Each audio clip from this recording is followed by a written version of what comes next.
brace yourself for the most disgusting revelation this week. Former Tory MP Jonathan Gullis brutally slams the establishment with a shocking call for bullets in the back of heads of trafficking gangs. But it gets worse. Sam Listister exposes how your taxpayer money funds hotels, where illegal immigrants earn £1,000 a week with Deliveroo and Just Eat. This investigation ends it all, with traffickers caught red-handed and a confrontation you won't believe. Don't forget to like, subscribe, and turn on notifications. OK, let's get thoughts of my panel. We have got former Tory MP Jonathan Gullis, Associate Editor of the Daily Express Sam Lister, and broadcaster and journalist Jonathan Liss. Jonathan Gullis, I'll start with you. So it doesn't really seem like anyone wants to take responsibility for the human traffickers that we contacted, giving us the details of their mates here to give us illegal work. No one's desperate to shut any of that down.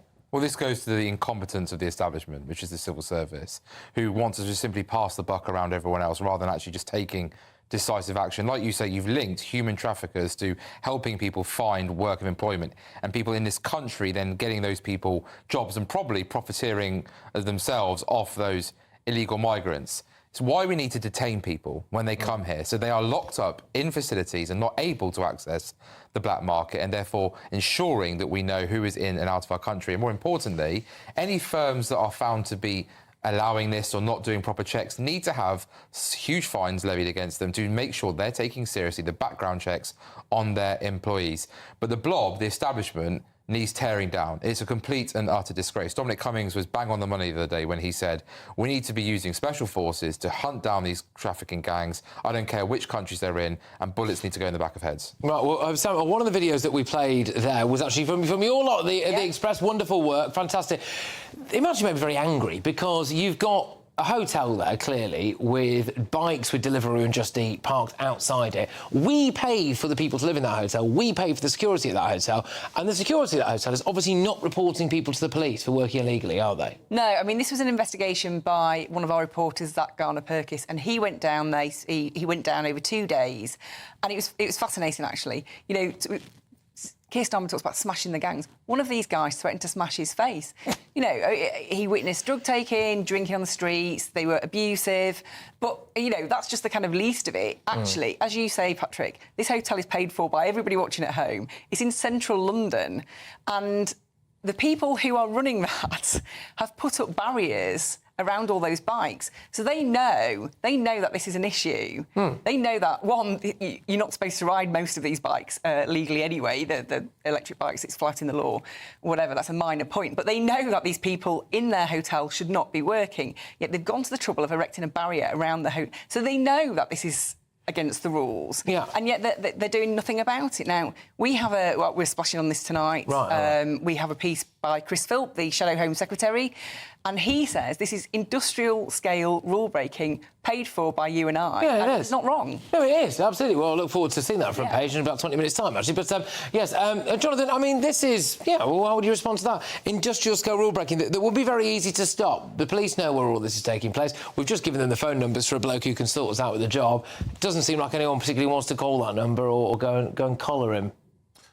Well, if there's evidence of rule-breaking, obviously the police should follow that up. But I think that there is a possibility of thinking outside the box a little bit on this issue, and that there is a case for allowing asylum seekers to work while their claims are being processed. Rather than having this sort of black economy that happens, which is in no one's interest and certainly doesn't benefit the taxpayer, if you actually allowed people to demonstrate that they could be productive and sort of contribute to society while they were having their claims processed, they would then be in the tax system as well. There could be a way forward in that, because we know this stuff happens anyway. Do you think these people would sign up to pay tax, Jonathan? I think that most people would choose to work legally rather than illegally if given the choice. Right, OK. Well, I'd love one day to maybe be able to look at the world through the rose-tinted glasses that you have. But I'm not rose-tinted, Patrick. Well, you are, mate, because that's absolutely ludicrous. I mean, clearly there's a reason why they're not declared. They're not allowed to, Patrick. Oh, yeah, so they're already breaking the law. And we'll see. So they're already breaking the law. Oh, yeah, OK, fine, great stuff. Jonathan, you were pulling a face there at that. Telling people who come across illegally, you can come here and then legally work, but somehow we're then not going pay tax into the tax system, but your asylum claim will still be decided upon. Once you start letting them into the tax system, they're going to end up with the indefinite leave to remain, which will therefore act as a pull factor for the traffickers and the smuggling gangs to send people across and profit off human misery, who sadly in some cases end up losing their lives in the English Channel. It is absurd, the idea of letting people who've illegally entered this country go to work, because it won't actually end up with them paying tax. They'll end up still in the black economy. It will allow them the right to remain, and it will be more lawlessness from medieval mindset men who want to rape women in this country, who want to abuse our system. Because, well, the stats. Why are do there, they aren't they? where does this idea that all asylum seekers just sort of programmed to want to rape women?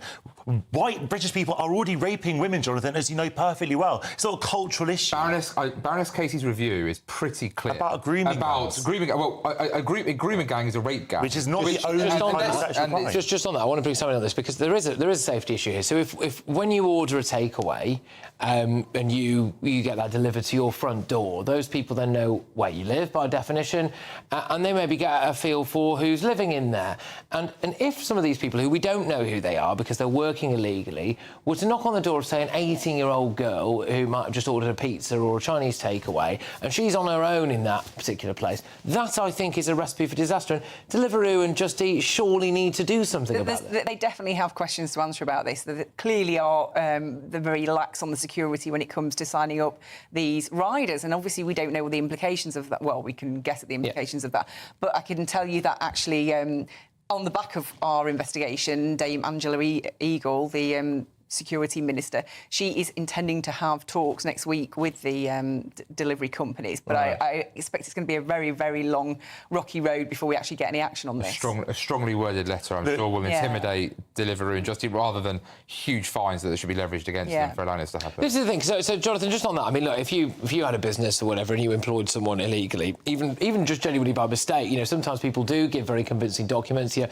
People like in warehouse work or construction work or things like that. It can be quite easy to accidentally employ someone who's here illegally, right? Especially if you're employing lots of people. You get hammered for that. But for some reason, Deliveroo and Just Eat seem to literally be building an entire business model off it. Well, as I said, if there is illegality, that should be pursued by the police. What I am saying is that, in relation to what you said, Jonathan, there is already human misery. This is baked into the system. And what we should be trying to do is to alleviate that misery and to try and, you know, people are already sort of, you know, being trafficked. People are already being exploited. So if you actually bring smuggling something, is a choice. People are choosing to let themselves be smuggled. That's not. There's a legal definition difference between trafficking and smuggling. So let's make sure that we're very careful. Right, and there are some people who are being both. And there are some people who are both. We shouldn't be importing. I agree with you that we shouldn't be importing misery, and that is why I make the point over and over. I make the point over and over again that no one chooses to enrich traffickers or smugglers even. They do. And no one, they don't have any other options to get here. If they claiming asylum is a legally recognised human right. So it's not illegal, which is why you can't lock people up. It's not illegal. It's not illegal to claim asylum in this country. I mean, if you had safe and legal routes to come here, you would smash. I just think there's been demonstrably zero coercion. When, you know, if I am, as a load of these people are, reaching out to human traffickers on TikTok, offering to pay them money, and then saying, when I land in